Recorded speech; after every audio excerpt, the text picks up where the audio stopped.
Hey everyone, welcome back to my channel. Today, I'm sharing something really personal and transformative. It's about the power of quitting, not giving up on your dreams, but letting go of the things that hold you back from living your best life. For a long time, I felt stuck in a rut.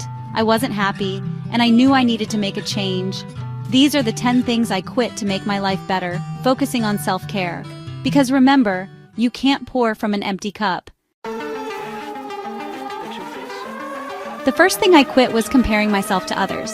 It was a tough habit to break, but I knew it was necessary for my mental well-being. For years, I'd scroll through social media and feel this pang of envy, like I wasn't good enough, successful enough, or living a life as glamorous or exciting as everyone else. It felt like everyone was achieving their dreams while I was stuck in place. It was exhausting. I realized that this constant comparison was stealing my joy and keeping me from appreciating my own unique journey. I was so focused on what others were doing that I lost sight of my own path. So I made a conscious choice to unfollow accounts that triggered those feelings of inadequacy and started celebrating my own wins, no matter how big or small. It was a liberating experience, and I felt a weight lift off my shoulders. It was like taking a deep breath of fresh air. Suddenly, I had all this energy to focus on my own dreams and goals. I started to see progress in areas of my life that I had neglected for so long. And that's the thing about comparison. It's a trap. It keeps you stuck in this cycle of self-doubt and insecurity. Breaking free from it allowed me to rediscover my passions and strengths. But when you quit the comparison game, you free yourself to embrace your authentic self and celebrate the incredible person that you are. You start to appreciate your own journey and the unique experiences that shape you. It's time to step into your own spotlight and shine bright, my friend. Embrace your individuality and let your true self be seen. Next up, negative self-talk. It's something we all experience at some point in our lives. We all have that inner critic, right? That voice that whispers doubts and insecurities, telling us we're not good enough, smart enough, or worthy of success. It's that nagging feeling that can hold us back from reaching our full potential. For too long, I let that voice hold me back. It was like a shadow that followed me everywhere, casting doubt on everything I did.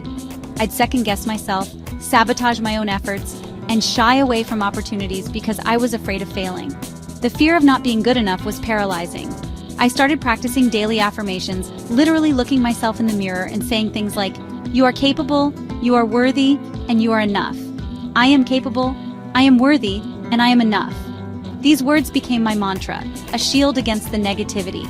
It felt a little silly at first, but let me tell you, words have power. The more I spoke kindly to myself, the more I started to believe it. Slowly but surely, my mindset began to shift. And when you believe in yourself, amazing things start to happen. You begin to see opportunities where you once saw obstacles. Challenge that negative voice with positive affirmations. Surround yourself with supportive people, and remember that you are worthy of all the good things life has to offer. Embrace your journey and trust in your own potential. Have you ever felt like you're constantly running on empty, like you're saying yes to everyone and everything except yourself? Yeah, I was the queen of overcommitting. But here's the truth. You can't be everything to everyone, and trying to do so only leads to burnout, resentment, and a whole lot of unnecessary stress. Learning to say no was a game changer for me. It wasn't easy at first. I felt guilty, like I was letting people down. But then I realized that saying no to certain things was actually saying yes to myself, my well-being, and my priorities. It's about setting healthy boundaries and prioritizing what truly matters. And guess what? The world didn't fall apart when I started saying no more often. Choose wisely how you spend your time and energy. Chapter 4. Releasing toxic relationships. This one was tough, but oh so necessary. I realized that I was holding on to certain relationships that were no longer serving me.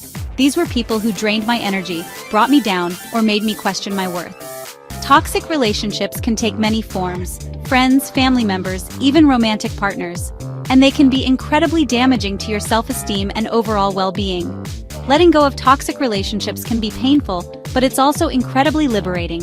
It creates space for healthier, more fulfilling connections to enter your life.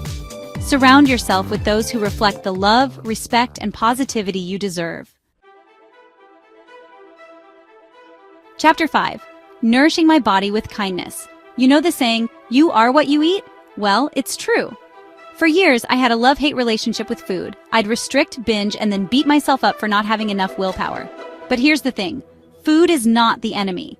It's fuel for our bodies and minds. And when we nourish ourselves with wholesome, nutritious foods, we feel better, have more energy, and our entire outlook on life shifts. I'm not talking about deprivation or following some crazy diet fad. I'm talking about making conscious choices to eat more fruits, vegetables, lean proteins, and whole grains. And listening to your body's cues. When you're hungry, eat. When you're full, stop. Remember, treating your body with kindness and respect is an act of self-love. Chapter 6. Conquering Procrastination. Oh, procrastination, my old nemesis. We've had our battles, but I'm happy to report that I'm finally winning the war. Procrastination is the ultimate dream killer. It's that voice that tells you, you'll do it later, or you're not ready yet, keeping you stuck in a cycle of inaction and self-doubt. But here's the secret. Action breeds motivation. The more you do, the more you want to do. It's all about building momentum. I started by breaking down big, overwhelming tasks into smaller, more manageable steps. And I made a commitment to tackle the most challenging task first thing in the morning when my energy and focus were at their peak. Start small, be consistent, and celebrate your wins along the way. Sleep is not a luxury, my friends. It's a necessity. For years, I wore my lack of sleep as a badge of honor, like I was somehow more productive or important because I was burning the midnight oil. But here's the truth. When you're sleep-deprived, you're not functioning at your best. Your cognitive function declines, your mood suffers, and you're more likely to make poor decisions. Making sleep a priority was life-changing. I aim for 7 to 8 hours of quality sleep each night, and I've established a relaxing bedtime routine that helps signal to my body that it's time to wind down. It's about creating a sanctuary for rest and rejuvenation. Sleep is essential for our physical and mental health, and it's one of the best things you can do for your overall well-being. Chapter 8.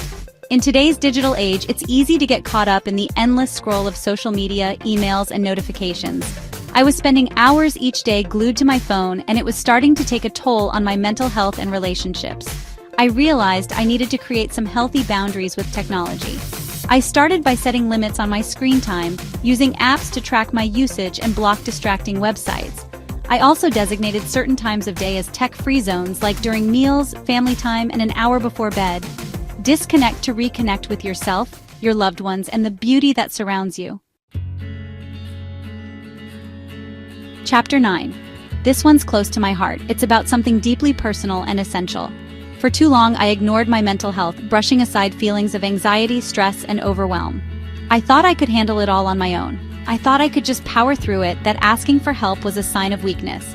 I believed that showing vulnerability was not an option. But here's the truth. Mental health is just as important as physical health. It's crucial to recognize and address it. And just like we go to the doctor for checkups and treatment for our bodies, we need to prioritize our mental well-being. Regular mental health checkups are essential. I started by incorporating mindfulness and meditation into my daily routine. These practices help me find balance and peace. Even just a few minutes of deep breathing and being present in the moment can make a world of difference. It's a small step with a big impact. Therapy provided me with a safe and supportive space to process my emotions, develop coping mechanisms, and gain a deeper understanding of myself. It was a transformative experience. You deserve to feel happy, healthy, and whole. Taking care of your mental health is a vital part of that journey.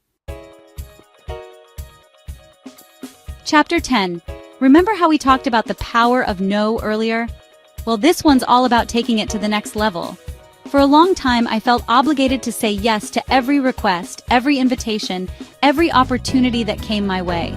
I didn't want to disappoint anyone, miss out on anything, or appear rude or ungrateful. But here's the thing. Saying yes to everything means spreading yourself thin, compromising your values, and ultimately sacrificing your own happiness.